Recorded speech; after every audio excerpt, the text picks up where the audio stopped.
Let's say, if I started a YouTube channel, nag-trending yung isang video, example, ikaw gumawa ka ng isang, tawag ito, YouTube videos. If I started a YouTube channel in this 2024, tapos yung views mo is, let's say, 2 million. So, ang gagawin ko, kakopy kita. Pero in right way. Yun yung pinaka-key ko talaga at secret ko talaga na ginagamit. So, ikakopy ko yung title mo, i-improve ko with my own SEO. And then, after that, check ko yung thumbnail mo. Example, yung thumbnail mo, malakas yung click-through rate. Maraming nagki-click. So, ang gagawin ko, kakopy ko yung thumbnail mo, i-improve ko sa akin. So, if nag-work sa'yo, so possible na mag-work sa akin. Kasi yun yung sinesearch ng mga tao eh. Using YouTube Body or vidIQ. May ginagamit. Kasi makikita mo yung malalaki ngayon eh, TubeBuddy tsaka vidIQ. So, malaki talaga ang tulong. Yan din yung ginagamit ko na tools. Yung TubeBuddy, malaking tulong yan, at vidIQ for SEO din. So, malaking tulong talaga yung dalawang apps na yan. So, yung step-by-step process talaga ng YouTube automation, hindi naman mahirap. Kasi pag inisip mo na parang tawag nito, automated, parang feel mo na naka-automate na siya, pero kailangan pa rin ng mismong Oo, hindi siya na parang magra-run lang ng siya lang eh. So, ang ginagawa, pinaka-basic, yung process, video ideas. Before ka mag-start, need mo talaga ng niche.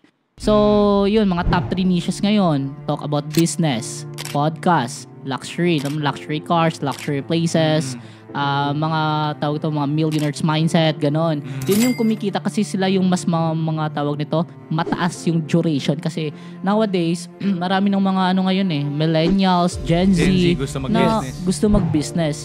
And kikita kasi sa YouTube at mabilis kang sumikat sa YouTube if yung pag-view ng mga tao sa videos mo is mahaba. Like for example, hindi sila mag-a-out sa intro. Kasi doon maglo-low yung algorithm mo eh. So hinuhook mo pa rin? Merong hook. Kasama sa pag-edit? Oo. Mga 30 seconds to 1 minute and dapat andun yung hook. Okay. So may hook sa thumbnails, may hook sa titles. Sa mismong description, meron din. Kasi yung iba, binabaliwala nila eh. Binabaliwala nila na yung hindi naglalagay ng tags, hindi naglalagay ng hashtags. Kasi akala nila... so okay pa rin yung tags? Yes. Wow. Working pa rin. For SEO purposes? Yes. Oo naman. Kasi yun yung pinaka-main target eh. Para mapunta yung yung audience talaga. Kasi napatunayan ko yan na if working pa ba siya or not, dalawang channel ko, kinumpare ko. Ito walang SEO, ito meron. Yung isang SEO, mas mabilis yung growth niya kaysa sa wala. Parehas na niche. Pareha lang talaga yung niya. Kahit yung videos, same lang lahat. Chinek ko siya if mag-work since yung YouTube videos, akin naman yun eh. So, chinek ko siya. Nila-upload ko siya sa aking isang channel, just in-upload ko siya. Mahina yung growth ng walang SEO talaga. So, up until now, nag-work pa rin yung SEO kasi hindi naman tayo artista, hindi naman tayo sikat, hindi naman tayo sila Ivana Alawi, sila Zainab, di ba? Na parang isang video lang, boom, di ba? Kasi mismong tao na nag-ano. Yes. Oo. So, yun, tips ko yung try to, tawag nito, copy the ideas sa mga successful na din na mga niche. Kasi doon ka makakakuha talaga ng idea. I would have to agree kasi ginagawa ko rin yun. Even for SEO, kasi I did for the first 5 years of my freelancing career. Nag-SEO full-time. Yun. So actually yung nakaka-relate ako doon sa sinabi mo, na titignan mo muna yung iba na successful na and then tatry mong i-improve yung yung thumbnail, tapos yung title, even the description. Sa SEO, sa Google SEO kasi ang ginagawa namin, ang tawag doon, meta titles. Yung meta title and descriptions. Yung nakikita mo sa search. Tapos yung mismong pag-click mo sa website niya, nakita mo yung mga content, para siyang in-reverse engineer. Kung gamit mo is TubeBuddy o vidIQ, yung sa SEO naman, Ahrefs. So nakikita mo doon yung metrics, yung click-through rate, makikita mo doon. So, pero sa vidIQ, parang kaya na ding pantayan yan eh. No, sa TubeBuddy, no? Oo, makikita mo yung makikita mo yung click-through rate niya, makikita mo kung gaano kataas yung high-res thumbnail niya. Wow, Oo, makikita mo yung tawag nito, scoring. Yun yung pinaka-importante. And accurate ba siya pag sinunod mo? Accurate kasi tawag nito, pag nag-test trial, kasi nakapag 100 over 100 SEO which is pinaka-good, pinaka-the best. Oo. So, ang nangyari nun, viral talaga. Palo talaga, wow. Oo. Yun ang ilang views yun na palo nun? Yun, nakakuha lang ako ng 2.2 million views sa Love Stories. Pag complete talaga, kasi sa scoring kasi, sa SEO. Grabe. Tags, hashtags. Dapat yung tags kasi nasa description din Nandun pa rin. Oo. Yung words mismo. Oo, yung words mismo. At yung mismong title mo. Tapos may mga iba kasi na nakikita ko na nilalagay nila yung mga sikat na artist sa tags, which is mali pa rin. Hindi dapat. Kasi akala nila na, yes, magkaka-views ka nun. Kasi pag sinearch ng tao si Ivana Alawi, lalabas yung video mo na YouTube automation. Yes. Hindi naman yung purpose ng tao Oo. Tama. Irrelevant Oo, kung pag-click nila, pag iba yung topic, mag-out sila. Pag nag-out yung tao sa YouTube videos mo, bababa na yung metrics, hindi na siya ipupush through ni algorithm. Makes sense. Yun yung mangyayari. So dapat, bago mo pala ilagay din yung mga tags and keywords, alam mo na yung score. Ideal na keywords na hanapin din ng mga tao. Dapat alam mo yung video at topic doon. Para yun yung mailalagay mo. Technical din siya. Hindi siya, I wouldn't say na rocket science siya, pero kumbaga, marami ka rin kailangang alam. Lalo sa pag-upload na, kasi hindi lang naman dun sa description Sa mismong metrics talaga ng metadata ng YouTube talaga dun maglalagay ka ng 500 tags Wow. 500 tags. I don't know if na-encounter sa mismong loob? Oo, sa mismo. Yung tag na portion. Oo. Tapos, dapat completed talaga yun. Kasi, tapos lahat yun related. Is that your recommended na 500 tags na related? Oo, related. Ano yan? 500 tags minimum?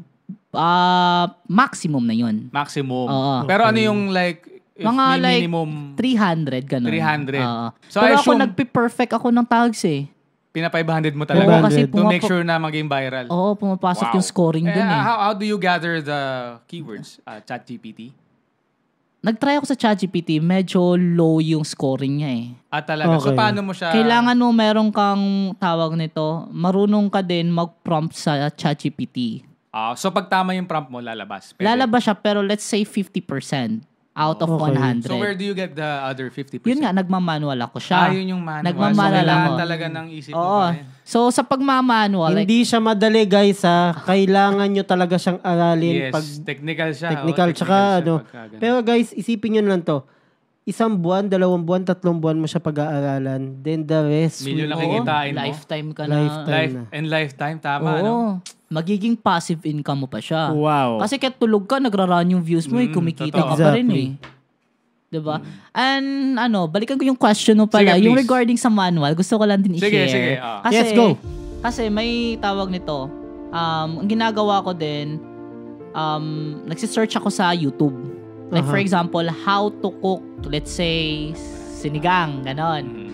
Top 3 na lumalabas or let's say top 10, titignan mo yung mga views ng tatlo na yon. Kung sino yung pinakamarami gagather mo. Ganyan ako mag-study nakikita mo rin siya sa YouTube Body or vidIQ?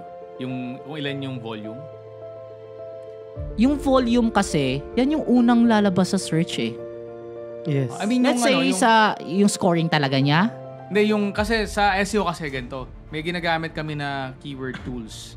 So, kunyari, how to cook sinigang, for example. Pag tinype mo yun dun sa keyword tool, papakita niya sa'yo kung ilan yung naghahanap. Let's say, 1 million a month naghahanap niyan. Sa TubeBuddy, kitang-kita yan. Okay. Pero ako kasi, parang hindi ako nag-scoring na kasi nag-scoring ako minsan sa Google. Di ba pag nag-search ka din, how to cook sinigang, may lalabas 5,000 results, 5,000 ganito. Yes. Isa na din yung tulong na, ang dami pa lang nag-search. Pero pag mahina, let's say hindi tataas sa 100k yung nag-search, medyo mahina siya. So, ang nangyayari, mag-change ka ng title, change mo siya. Sa YouTube naman, sa mismong app talaga, di ba pag nag-open ka ng app, search mo lang doon, how to cook, let's say. How to cook, tapos lalabas na yung sinigang, adobo, ganyan-ganyan. Yung auto-suggest. Yung auto-suggestion. Yes. Yun yung ginagawa ko. Yung tatlo na yan, okay, kausapin ko na yung client ko. Ito yung gawin mo kasi YouTube viral ngayon. Ito yung marami nagsisearch ngayon. Di pa-upload naman, maraming views. Kasi yan yung pinapag-search ng mga tao. Tsaka ako din, hindi ako nagsistick kasi merong nai-encounter ko din na kahit 100, may times kasi na even 100 over 100 yung SEO mo, hindi siya mag-work. So, ang ginagawa ko, meron kasi ako, let's say, sa thumbnail, mahina yung click-through rate ng client ko. Pag chinek ko, ay, parang mahina yung low yung thumbnails niya. So, ang gagawin ko, before ko siya i-upload, naka-ready ako ng 3 thumbnails. 3 or 2. Okay. So, let's say, for the first 24 hours, mababa yung rate ng click-through rate ng studio or ng analytics. I-change ko yung isang thumbnail na ginawa ko. Pag nag-work yon, it means nakuha mo yung timpla ng tao talaga. So, yan yung ginagawa ko. At least, maka-ready ka din.